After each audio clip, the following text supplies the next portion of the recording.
Greetings, everyone. Pete Van Overwall here, reaching out to you from Fishers, Indiana. Woke up to a foggy day, but hey, it's Friday, so I'll take foggy Friday any day of the week. So glad you're here. Welcome, Sandra. Good to have you here as well. How you doing today?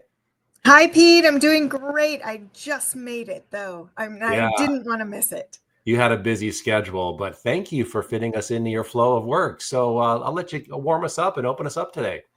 All right. Thank you so much. Welcome, everyone. If you are joining us today, please send us a quick little message and let us know where you're joining from, maybe what your turkey plans are next week, or, something interesting that's happening in your world, and let's connect. So, Pete and I realized a while back that, just like we often feel stressed for time to learn and when we have required professional development time and things like that, it usually isn't enough. Like, how can we add, not to your plate in the sense of being overwhelmed, but how can we give our colleagues, our friends, our connections, a little bit of PD each Friday that just helps you feel like you're learning something. We don't have enough time to learn all the things that we need to learn. But if we can have this like little intensive, right, we can then kind of mull it over on the weekend, or not think about it, but you don't have to like jump right in and feel like you have to act on it. But then on Monday, you start with a good, fresh idea, something that you can focus on. So that's what we're doing today. And Pete is bringing us a topic that I can relate to 100%. And it's not like I haven't talked about this before, but it's one of those things that I have to keep reminding myself, keep at the forefront of my mind, right? And so today's mission is about our mindset. And I'm so glad that we're having this little mindset touch up. And fun fact or fast fact, optimists live 15% longer than pessimists. Also, fun fact, I think optimists are late to things like me. Like, yeah, I can make that. No, I'm here. But so glad that Pete is doing this. Take it away, Pete. Thanks, Sandra. And just a shout out to those of you that are joining. It's always nice to see who shows up today. So we've got pretty much a Hoosier audience and crowd today. People that I've gotten to know recently, or people that I've known for a while, and certainly people in your community as well, Sandra. But hey, how about that? So with the holidays coming up, to me, that means turkey, family, friends, but also football. And I'm mindful of this weekend is probably the last regular season game for a lot of college teams. So I know the Purdue Boilermakers will be head to head with the Indiana Hoosiers, which is always a classic rivalry. So if you got any football plans, or there's a particular team you're rooting for, feel free to drop that in comments as well. And if football's not your jam, that's okay as well. But as Sandra alluded to, we want to hopefully you're enjoying lunch today. We want to feed your mind to give you something that really can help make a difference in what we're doing today. So as Sandra alluded to the mission, we're going to talk about squarely mindset. And I'll give you some explanation as to why we're talking about it and how it comes to be. But I want to recognize some well-known published work. Martin Seligman is a prominent in the world of positive psychology. So tied to behavioral science, tied to research, tied to psychology, but this really is a thing. Right. So if that helps gain a little credibility as to why we want to unpack this. But for those of you that know me or not, I'm really passionate about adaptability intelligence. Given our expertise and why we show up here through the Adapt Edge on LinkedIn Live is to bring together topics that we feel strongly about and we're knowledgeable about and want to share with you, but don't always show up that much in traditional learning environments. And that's change leadership, innovation, yes, the meta skill of adaptability. When you have this skill, many other skills are magnified. And many, many times within the context of what's driving change today, that's AI. Sandra and I partnered very easily because we knew peanut butter and chocolate made something pretty special.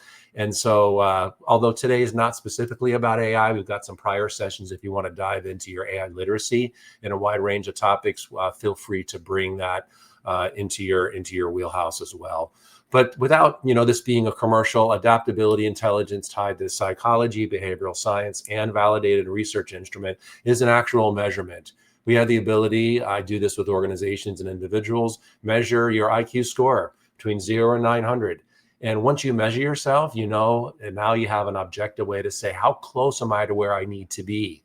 All within the context of change, right? In this case here, the model, I won't go into any detail. We talked about ability, which are the skills you can develop. And when you step away from that development, they tend to get weak over time. The character element is how you were born and how you were raised, nature and nurture. This is how we show up and how we behave and change, because we all behave differently. And last but not least, the environment is critical because it's the air we breathe, right? You can be in an environment that is supportive of change and taking risk. Those even with moderate adaptability will be able to do a little better because the environment supports it. And the opposite is true. Here we're talking about mindset, which is that third skill in the ability spectrum, and we're going to go deep. So while this is anonymous, this is a real life example of a group that I supported recently in their leadership team where the mindset was measured. And, I do believe, as a former Six Sigma black belt, life is a bell curve. So here we've got examples of almost 29% of the people being high. It's a strength for them. Let's recognize that and celebrate it. Then on the low end, you've got more than a third of the people that still struggle with a positive mindset. Right, so this is cause for concern, action, support, intervention via ongoing talent development. And then you have that middle average, people that sometimes have a strong mind, sometimes not. And so while you can't measure yourself necessarily this way, although I'll invite you if you want to participate in an assessment experience, we certainly can have that discussion at the end of our time today. We will set up as part of this experience an opportunity for self-reflection. So you'll have a chance to reflect on what it is we're talking about today, and again, to get a sense, what category do I fall in, high, medium, or low? Because we want this to be, for you, we want it to be actionable. And just a quick shout out, we do have someone who's just joining us from Colombia. So welcome to our now global audience. Welcome to the Hoosier community. And we're so pleased that you're here to round us out. All right, so let's get started. I'd like to start off with a guiding principle that kind of sets up what it is we're going to be talking about today. So the reality is, since change is a constant, we can't choose what comes our way, but we can choose how we respond to that. And that's critically important because it's so easy to fall into victim mentality, be it car gets a flat tire, you lost the position you were competing for that promotion, or other things that just, I think, speak to this point. But adaptability is a choice. As much as it now is measurable, it's skill, character, and environment, it is a choice to take what is uncertain into something that's got some forward momentum into that which is possible. And so clearly, it's a measurable and improvable skill that we're going to unpack. Now, let's take a look at this picture here. I thought carefully about it because mindset's one of those things that we have, but we're often on autopilot, right? And so my mind went to find an image of a plane being flown without the pilot in it, right? Many of the flights today with modern technology, the pilot is there to take off, get us in the air, and to land us safely. The rest is pretty much on autopilot. But what's happening today right in front of us, cars are driving themselves. Now, this, of course, exacerbates it. I can't imagine someone taking a nap while driving. That scares the heck out of me. But this is around the corner. Perhaps, Sandra, did you ever get in an Uber car that was self-driving? Not yet, but I can't wait to. Like, I'm so excited for I that first know. opportunity. I had some friends that did. I'm like, so gosh, I don't feel compelled to give them a tip because it's a robot. Yeah. Have to see how And, that's. Pete, I got to say, when I saw that picture the first time, when we looked at it a little bit earlier, I thought this picture was about adapting to, like, if you had a flat tire, like something's wrong with your car, just take advantage of it and have a nap. Now that's a That's positive that's mindset. what I was thinking. Love it. Great example, Sandra. Thank you for that. All right, so this tees up. So when you're on autopilot, you kind of doing what you know to be do. It's the same old day. Here's the reality. In our minds, we are constantly talking to ourselves. I looked at a study this morning that looked credible to me. 61% of our time is spent in our mind, our voices talking to ourselves. So that's more than half the day. And so the invitation is a place to start always is with awareness. What are you telling yourself? And then if you're able to step away to hear your own voice in your own mind, you can begin to critique it to say, is this the message that I need to hear? It may show up, it does show up as it does, and that's okay. But you don't even have to be victim to your own voice. So this subtle, deep inner work about awareness and what am I telling myself today is a place to start. Because once you begin to recognize it, you can begin to say, is it what I want? Is it what reality in this situation needs? So I forgot to get my sunglasses out of my garage in my car. I was going to put sunglasses on today to illustrate the point, but let's mentally do that, right? What I want to demonstrate here is like sunglasses, mindset is the lens you look through that truly shapes your reality. When you walk out on a sunny day, if you don't forget your sunglasses, unlike me, you can put them on and you see things appropriately given the situation that's there. It's so appropriate and true in everything else we'll talk about. But the mindset you have is shaped upon your past experiences. Things happen enough over time, we get muscle memory to say, well, these things happen in a positive or negative way. This situation looks and feels like what I've seen before. History will probably repeat itself.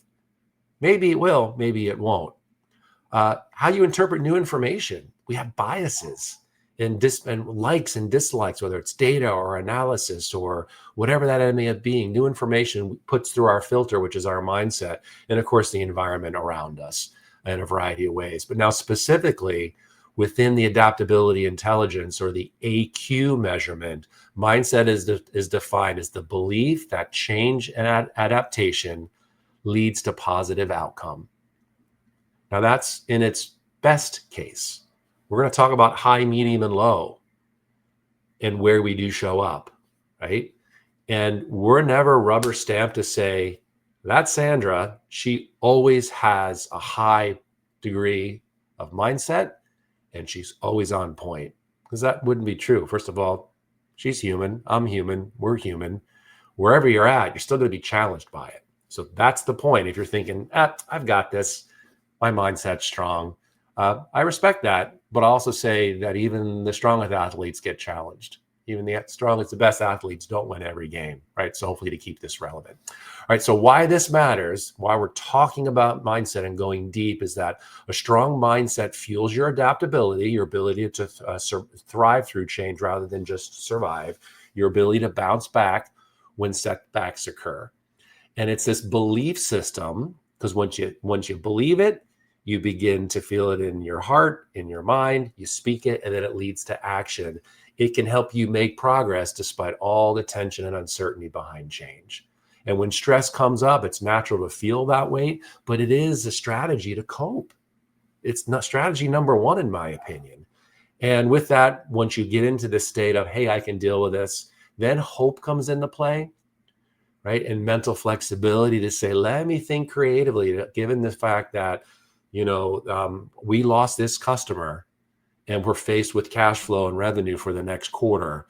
What are my options for recovering from that to still keep my business growing? Maybe that's a practical example for you as you look to personalize what it is we're sharing with you. So mindset, like I said before, it's like the weather. This morning, woke up with fog. It's starting to get clear. I think it's going to be sunny tomorrow, right? It's constantly changing. So by broad definition, low mindset is people with a pessimistic outlook that can see changes as more likely to bring harm than good. This is going to hurt more than it's going to help.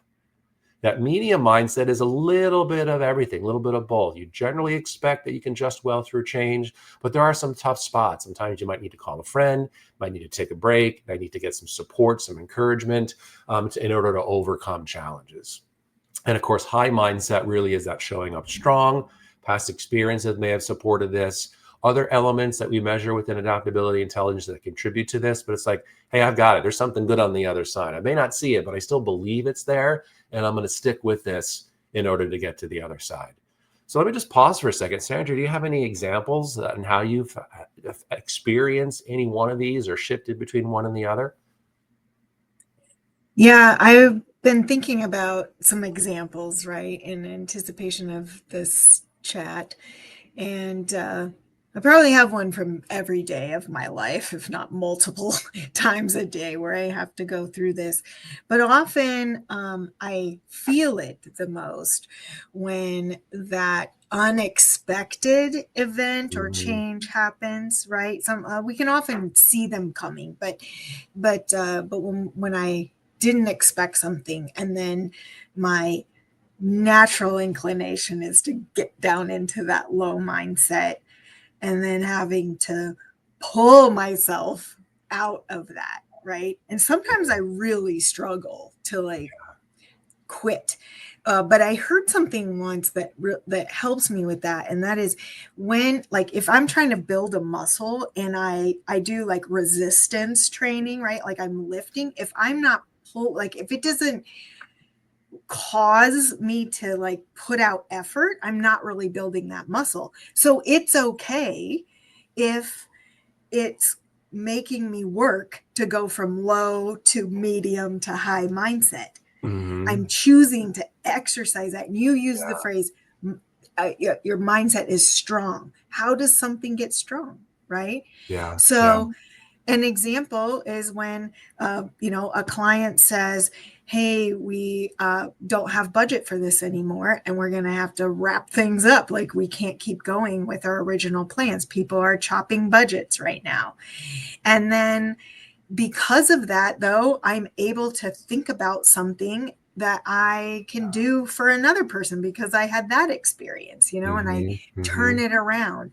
Um, and I've had those times like in the same moment, like like you feel yourself go down, you pull yourself back up, Yeah. and then there's Yeah. this new opportunity. Yeah, I love that, Sandra. Thank you. I'm not a big mall person, but when I do go, I look at those charts. Where am I in the mall? This framework helps you navigate because you can be in any space, and we're not bad people for having a low or negative mindset when that unexpected change hits. It's just knowing how to navigate it. So thanks for sharing that. Thank you for those of you that are warmed up in the comments. I just would welcome you to say if you think about a particular situation that really challenged your mindset, welcome you to share that, one or two words, or even if it's a short sentence. But I want to make sure that we're personalizing this to say, oh yeah, this happened to me, because that's what drives learning for us, is we can relate to something that's real.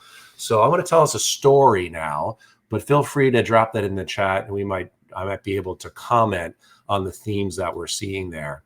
Well, I have a trusted, fairly recently new colleague, Andrew, that's joining our call today. And I want to shout out to you, Andrew, because I was inspired by your webinar event yesterday as presented to the Indiana Chamber of Commerce in their masterclass series. And just if I can, speak to about Andrew, what I know him to be passionate about, he's a master storyteller.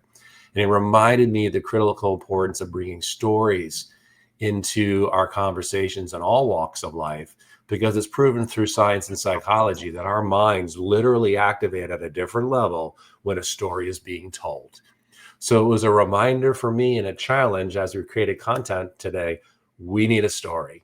Okay, so we've got Marcus, Alicia, and Stefan. They are looking at this nasty storm in the distance, which is this fictitious company, Aspire Global, is announcing a major new technology system that will go live in 6 months. It's happening.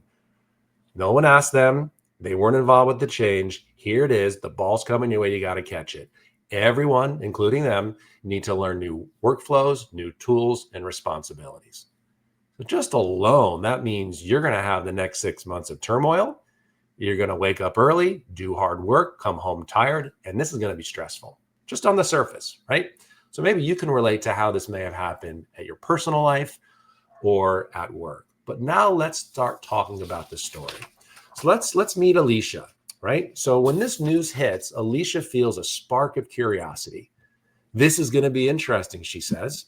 She immediately scans the horizon for opportunities. She says, what can I learn?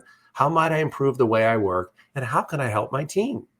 So she signs up for early training sessions. She volunteers to be a pilot tester, and she asks thoughtful questions that help others feel calmer. And when hiccups occur, as they always do, she laughs, she adjusts, and looks for the next right move.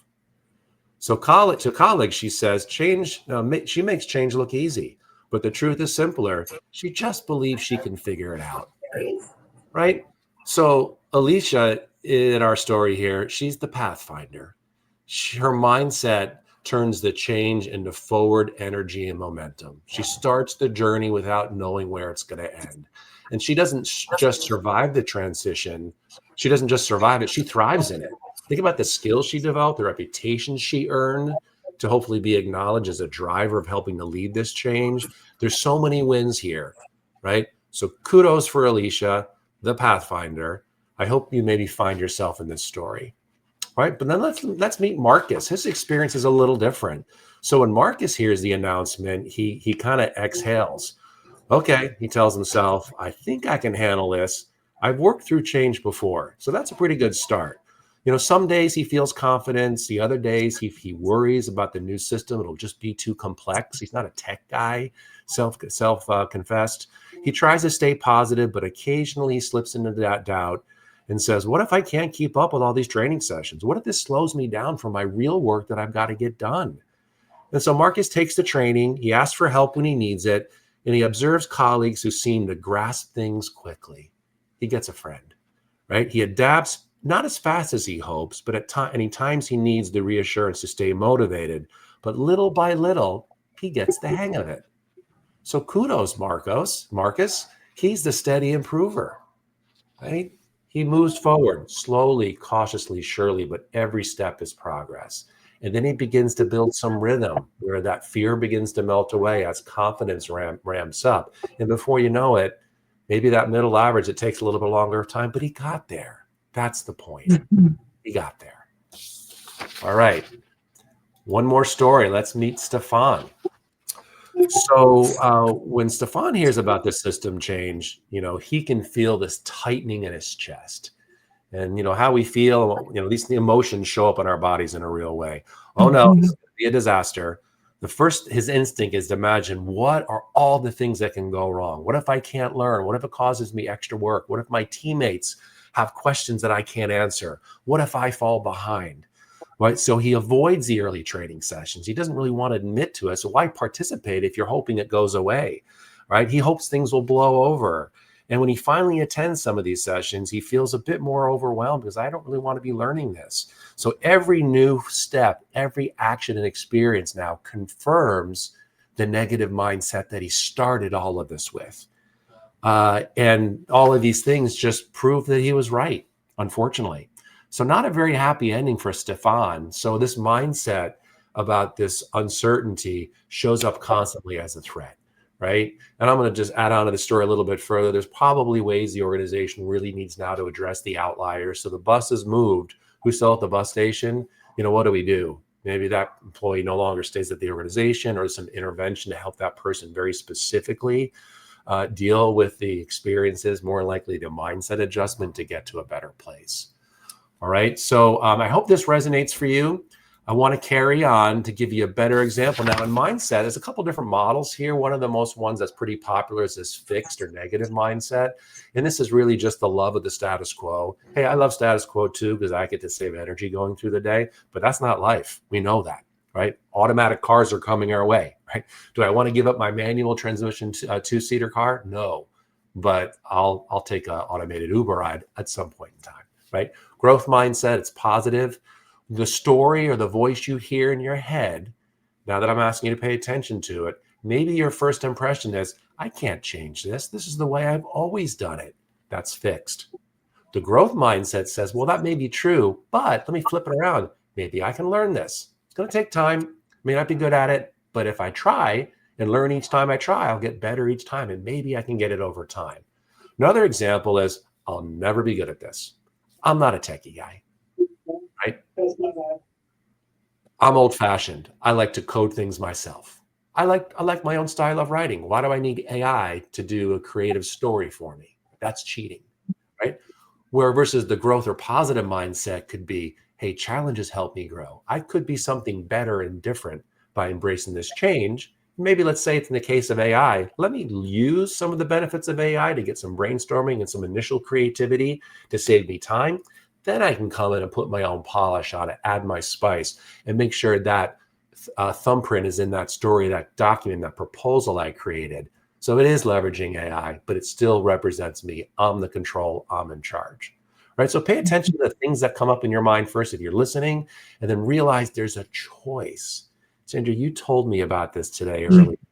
You saw it, you recognize it, and you chose to make that switch. So those of you that are progressing wherever you are in your mindset, you'll notice this choice. Just as I choose when I go outside, it's a sunny day, I choose to put my sunglasses on. It can be that easy, and you can build up that much muscle memory when you pay attention to it. So you're probably wondering, all right, what's my mindset? Little self-reflection activity, folks. So we're just coming into the close. In the next 5 minutes, we'll get you out of here on time. But I'm going to ask you to please score yourself to each of these questions. Run a little tally in your mind. I kept the math low, simple, just to make it easier for me, right? So when you think about an upcoming change, do I instinctively expect positive outcomes? Do I feel uncertain or assume things will go wrong? All right, 3 options here: high, medium, and low. High gets 3 points, medium gets 2, low gets 1.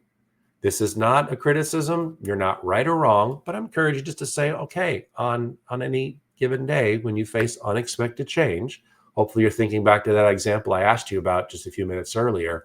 What do you score yourself at? High, medium, or low? You see the descriptions there. I won't read them out loud. Give you a minute or two. Jot that down. If you have any questions, drop them in comments. Be happy to field those. All right, let's go to the second question. There's just 2 more. So when you face a challenge or a setback, do you feel energized and confident? Do you feel cautiously hopeful but not really sure? Or do you feel overwhelmed and doubtful about coping? Same approach. Read high, medium, and low. In your scenario, where do you fall?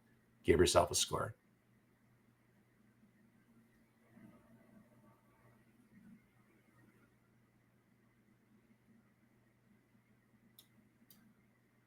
See a couple comments coming in. Love someone here, Steven, you've given yourself, you put a decimal point in there. I love that. Hey, decimal points matter, so good for you. All right. Last question here. So in moments of stress or rapid change, do I adapt quickly? Do I adapt slowly but eventually, or struggle to adapt and feel stuck? All right, it's a little bit about timing. High, medium, or low. Last score. And when you get that number, I'm going to ask you to add it up, please.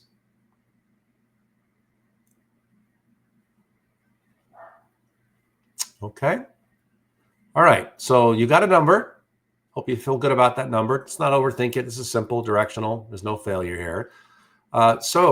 Welcome you to chime in if you came in the high category. This is 8 or 9 points. So the bar's pretty high here, right? You're at least a 3 in every one of these. So if you have high degree of mindset in this example that you brought forth in your mind, we'll give you this title and definition as being earned. You're optimistic, you're confident, and you can adapt quickly, even in challenging situations. So this is great, right? I can think of any particular, Scotty Scheffler, if you're a golfer, he's a star athlete. He wins titles, millions of dollars for doing what he does. Does that mean he's done playing golf or stretching himself? No. So if you fall in this high category, invitation for you to leverage your strengths and mentor others through change and channel your energy because you have this strength and lean into those that are more complex or more challenging, unfamiliar circumstances. Use the strength that you have. All right. I see someone here, Michelle, you're in this category as I've gotten to know you a little bit over the recent past. No surprise. So wonderful. So please leverage the skill and gift that you have in this space. So perhaps you're in this middle zone between 5 and 7 points. Interested if anyone falls in this category. This is where you usually adapt well, but experience points. There's periods of doubt and hesitation. So this is that middle average, that bell curve where probably most of us fall. That's not an observation per se, but here you want to strengthen your belief that positive outcomes by reflecting on past successes. I do this a lot to say if something's coming up that I don't feel comfortable with, I do look back. What have I done in the past? Because that helps me flip it into a positive mindset to say, well, if that worked, then maybe let me just shortcut that solution and see if it'll stick and work here. Not always, but mostly. Right. And then begin these micro mindsets to reinforce confidence doing change. This is where intentional positive self-talk really works. Some people start the day with gratitude to get yourself in a positive mindset for the day. Some people do sticky notes or affirmation. Some people just call a friend to say, you know what, I'm struggling with this. Can you tell me what you admire about me, or just give me some encouragement? That's all fair game to talk about the phone a friend concept. All right, last but not least, if anyone's in this low stage, first of all, it's okay. Don't worry about it. Nothing wrong with you, because I don't know what situation you brought up as far as what challenged your mindset. There's a lot of hard change out there. And even those of you that are strong, guarantee you will face a time where the change is so hard, it's going to tank your mindset. So don't be surprised when it happens. But hopefully now, knowing this, you'll got some strategies to bounce back. So in these cases where it's extremely hard, perhaps, again, you haven't worked this skill of mindset in your past, it's a place to start. So the fact that you maybe expect negative outcomes and feel less confident in your ability to cope, some people say, hey, I am a glass is half empty kind of person, right? Start small by challenging one pessimistic assumption every week, right? It was true before, but is it always true? Could it be something different? Begin to be curious about a different alternative, and be intentional about building your coping capacity with structured support. All right, so thanks for playing that. I want to offer you a final thought. So basically, change doesn't ask for our permission, but our mindset determines whether it becomes a barrier or a breakthrough. This is empowering because it's a choice. And when we choose the lens of possibility, we don't just survive change, we put our thumbprint on it and we shape it to something better, that which we want. Our time went quickly, as it always does, folks. Thank you so much for joining us. I put a QR code in here. If today's topic, or what Sandra and I are doing to bring these bite-sized professional and development experiences to you via LinkedIn here, and you want to have a conversation about this, perhaps to support your professional growth, our mission is to serve the people in the community in where we live and work, right? So under her brand of intentional AI coaching, deep on AI literacy, and my space in adult learning around adaptability, innovation, leadership, and of course, change leadership, would love to have a discussion. So even if you're just curious, would love to reach out and chat. Feel free to scan this QR code. We'll set up some time and we will proceed. But last but not least, I know Thanksgiving is ahead of us, so we're going to take that Friday off, but we're going to look forward to December 5th, where we're going to talk about one of my most favorite tools in the change leadership space. We call it Momentum Maker, and that's how you transform resistance into energy for change. It's about the long coveted tool I learned in my Six Sigma training, the force field analysis. So if you know it and you want a refresher, please join us. If you haven't heard of it, this is a tool everybody needs to have in their back pocket. You can even use it at home if you really want to. It drove my teenagers nuts for sure. But welcome you to join us. Feel free to keep an eye on our page on LinkedIn to feel free to sign up and register. With that being said, Sandra, would you like to close us down for the day? Yeah. Thank you so much for being here with us today. And I know that there's a couple questions on there that I am excited to answer and talk more about with each of you to whatever extent you need to. Enjoy your holiday and have a great weekend. Take care, everyone. See you soon.